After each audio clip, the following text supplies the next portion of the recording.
The first example says the following. Let's assume that you go to your doctor's office, or routine, annual exam or whatever, and among the things which are done on the is to take the blood pressure. The blood pressure we read is a random variable.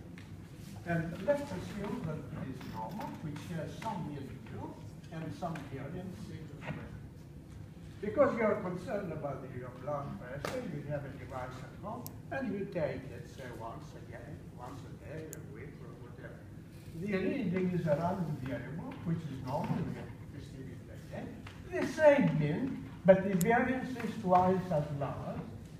The device is not as sophisticated as the one the doctor uses in the office. This is what we have.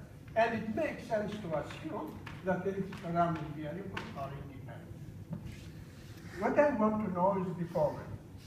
What is the probability that the average of two readings, one in the office, doctor's office, and the other at home, lie between 1.5 standard deviations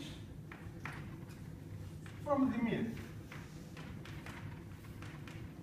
What is the probability of this happening? That's a reasonable question. What do we do? Well, let's see what we do.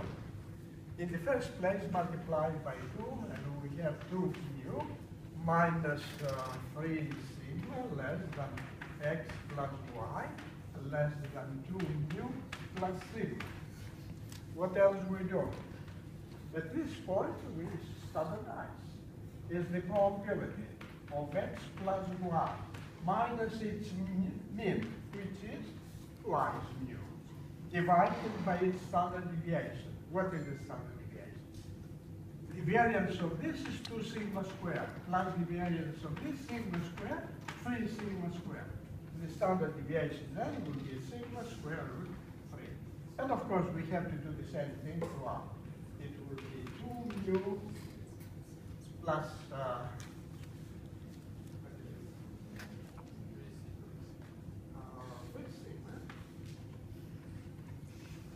3 sigma minus 2 mu divided by sigma's square root of 3. And it will be the same thing right here. It will be 2 mu minus 3 sigma minus 2 mu divided by sigma square root of 3. It will be the probability of this happening. And that is the probability. This and this cancels out. That sigma and that sigma cancels out. It is minus 3 square root of 3. It is 3 divided by square root of 3 is 3 square root of 3 over 3. It is the square root of 3. It is minus square root of 3. Less than z. This is normal 0, 1. Less than square root of 3.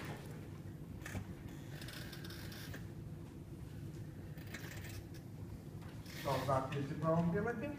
And if you remember, if you have the area between minus and plus, the area under the normal curve is twice phi, and that positive constant minus 1.